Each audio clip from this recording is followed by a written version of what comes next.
All right, well, I'm going to go ahead and start while you guys are eating. Is it okay just to see this a little better if I... Is this too dark if I do this? I don't think so. No, most of us are always in the dark. Yeah. The dark side. As you know, every month we're going to come and do lunch and learns. Now, each quarter will have will be a different initiative, and so this quarter the initiative is about nutrition. So most of everything that we do, like the challenges that we send out. By the way, several of you replied that you're going to be participating in the challenge, the calorie cutoff time challenge, and so I appreciate that. But for the month, the challenges that we send out and the lunch and learn topics that we do will kind of be over, under that overarching theme of nutrition. The next quarter, we'll do, we'll talk about another aspect of wellness. Maybe it's physical activity or stress management or something like that. And the lunch and learns and the challenges will have to do with that. And so we're kind of immersing ourselves in one subject and learning as much about it as we can, and then kind of moving on to the next thing. And so what I'm going to be talking about today is just kind of a summary of why we are where we are. Hey, come on in. I just got started. There's a sign-in sheet going around too. Okay.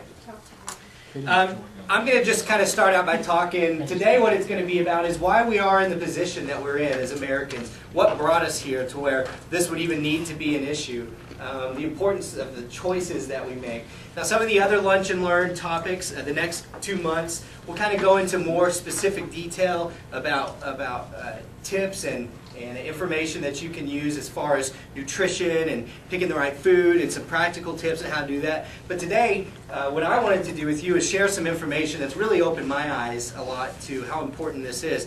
Now, I know you're looking at me up here, this guy giving a wellness presentation. I'm not, the epitome of health or perfect physical specimen, if you will, or I know I'm a little short for my weight and socially awkward and all those things. So I understand that, but I have been learning a lot. In the last year and a half, I lost 45 pounds. So I'm still fat, but I was that fat before.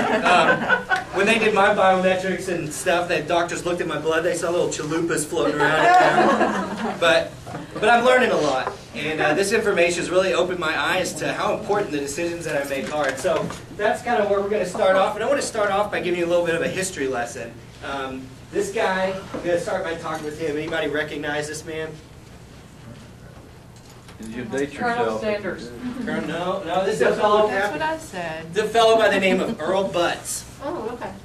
Now, Earl Butz, although you might not have heard of him before, is actually one of the most significant players into why our nation is where we are right now. Earl Butz was the Secretary of Agriculture under Presidents Nixon and Ford. And in 1972, he orchestrated the sale of... Oh, there's Nixon, by the way. He orchestrated the sale of 30 million tons of grain to Soviet Russia. Russia had had several years of devastating crop failures, and so he did this for two benefits. One is to make a tidy profit off of what we sold them. But the second one is that it raised the prices of grain back then, and it placated the American farmers who were at that time sympathetic to George McGovern, who was Nixon's running political opponent. And so it sort of brought them back into the Republican fold. And that went off without a hitch. The sale went great. The only problem was that same year, America had some food shortages and some crop failures of our own. And so the price of grain went higher than anybody had expected it to or predicted it to. And so the next year, in 1973, what happened is that started to sort of reverberate throughout the food chain, and you started seeing higher food prices, the supermarkets, and even some food shortages. So when President Nixon would turn on the TV or the radio, he'd see the news talking about housewives staging protests at their local Piggly Wigglies or their grocery stores because of these high food prices or food shortages. And so, sort of seeing himself getting into some political hot water once again, President Nixon once again turned to Secretary Butz and said, "Earl, I need you to fix this one for me." And so this is, this move, this campaign that Secretary Butz goes on will end up making a huge difference to our country and to the health of our country. But what he started out doing, he said, all right, we need to achieve two things here. We need to raise the yield, increase the yield of the grain that we're producing, and we need to lower the prices. And so to raise the yield, he kind of had a credo. He told people to plant fence row to fence row, meaning he wanted them to plant all of their land.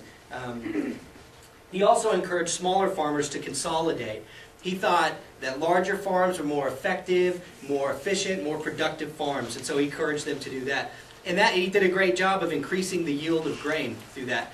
What he did to address the price is he dismantled some of the New Era programs, New Deal programs that came about. He got rid of the Ever Normal Granary, which is the U.S. Grain Reserve, and he also replaced farm loan programs with direct payment programs. And I won't go into all sorts of detail about that, but effectively what he did with that was he eliminated the price floor for grain.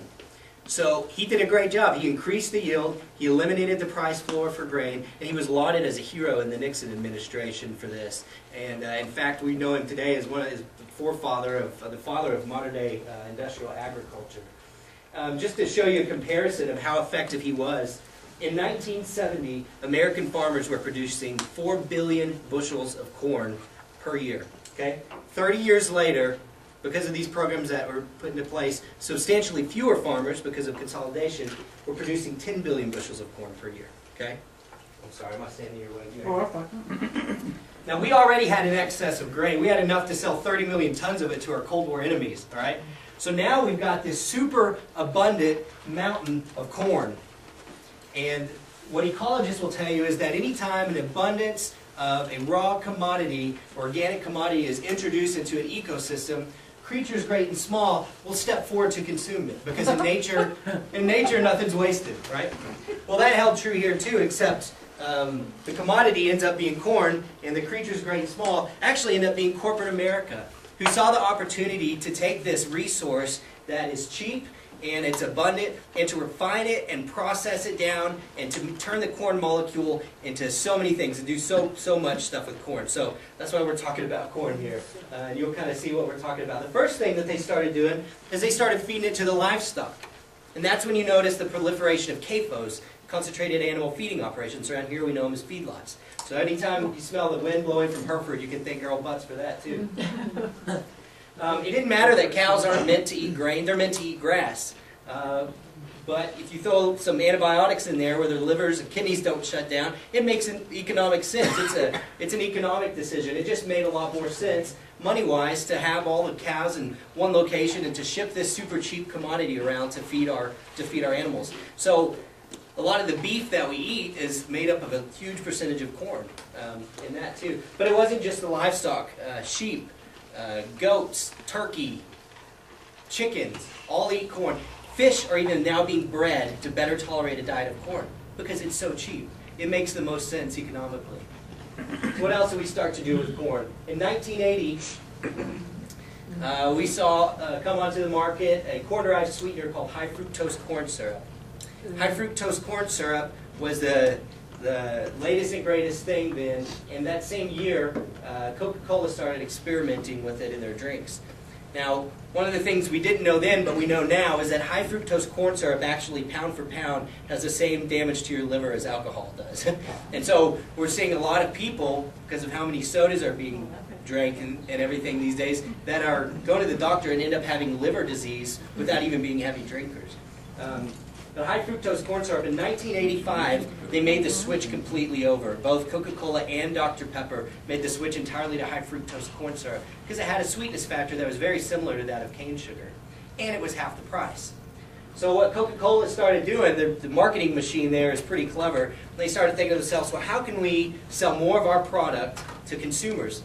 And so that's about the time that you start seeing in the vending machines, instead of the 8 or 12-ounce cans, you see the 20-ounce bottles. So instead of selling the same amount for half the price, they sold twice as much for just a little bit more. And it made sense, and they actually profited greatly from that. And so cola companies are pushing their product all over the place. That's when you start to see the phenomenon of the big gulps, and Route 44s, and super sizes. 30 years ago, that wasn't a normal thing. It was too expensive, to sell that much of it for that cheap. So you start noticing that. It's interesting. Today, the average American is consuming 21 pounds more high fructose corn syrup than in 1985. You think, well, yeah, that makes sense. It took the place of cane sugar, so there should be an offset there. We're actually also consuming 5 more pounds of cane sugar per year. That's 26 pounds of sugar/sweetener that the average American wasn't consuming 25 years ago. Just kind of add another little tidbit to that. The average American is consuming 200 calories more per day than in 1977. So there's another 21 pounds right there. So you can kind of see where we're going with all of this, right? But let's talk about corn some more.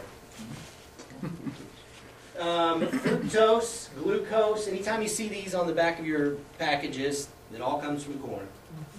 Maltose, dextrose, adhesives for foods and coatings, stabilizers, gels, viscosity control agents, and if that's not enough, we're making industry plastics now with corn. Corn is in batteries, it's in disposable diapers, it's in some of the clothing that you wear, the derivatives that they get from processing this down. It's such a cheap raw product that whatever they can do with it, they can do it cheaper with corn. So they're learning ways to put corn in everything. And I know it sounds kind of like the takeover of corn, but that's really kind of what's going on right now.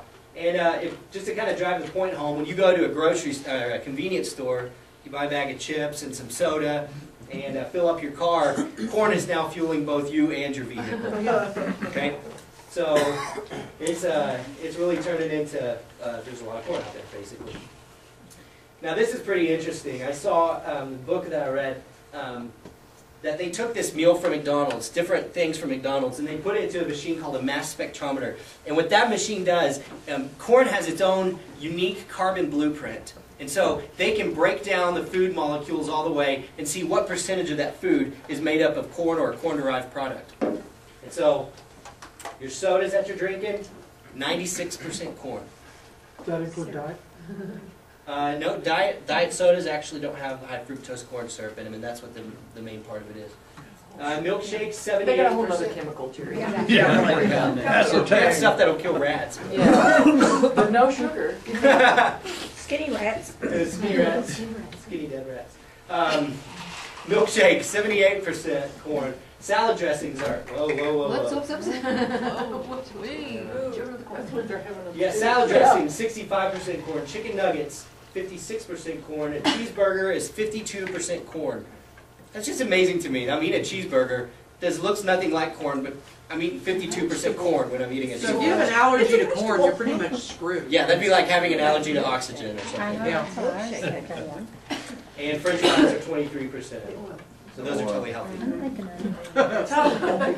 Michael Pollan in his book, In Defense of Food, talks about how it used to be the Mayans and the Aztecs and the Mexicans that were known as the people of the corn because their economy revolved so much around the corn crop. But today, it's really us. It's really the Americans. We're walking. In fact, and most people don't believe me when we talk about this, but they can do the same thing with our human cells and see how much of it's corn. And they say 50 to 60% of our cells are actually corn. So we're a big bag of corn chips flying around.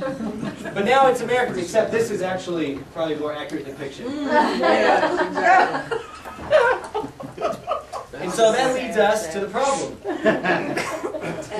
We are, in our life, experiencing an obesity epidemic of pretty epic proportions. And I know that you hear that on the news and all that sort of stuff all the time, but some of the stuff I want to show you here was really eye-opening to me that, like, yeah, we really are, wow, in the middle of this obesity epidemic and what's going on here. Is that an Arnold burger? Yeah, really is. That's what Gary has upstairs for his face meat. That looks like Gary. No, theirs didn't have any lettuce. A stack of pickles on top. I like that.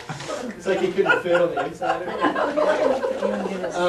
That guy looks like you could eat that too. I know.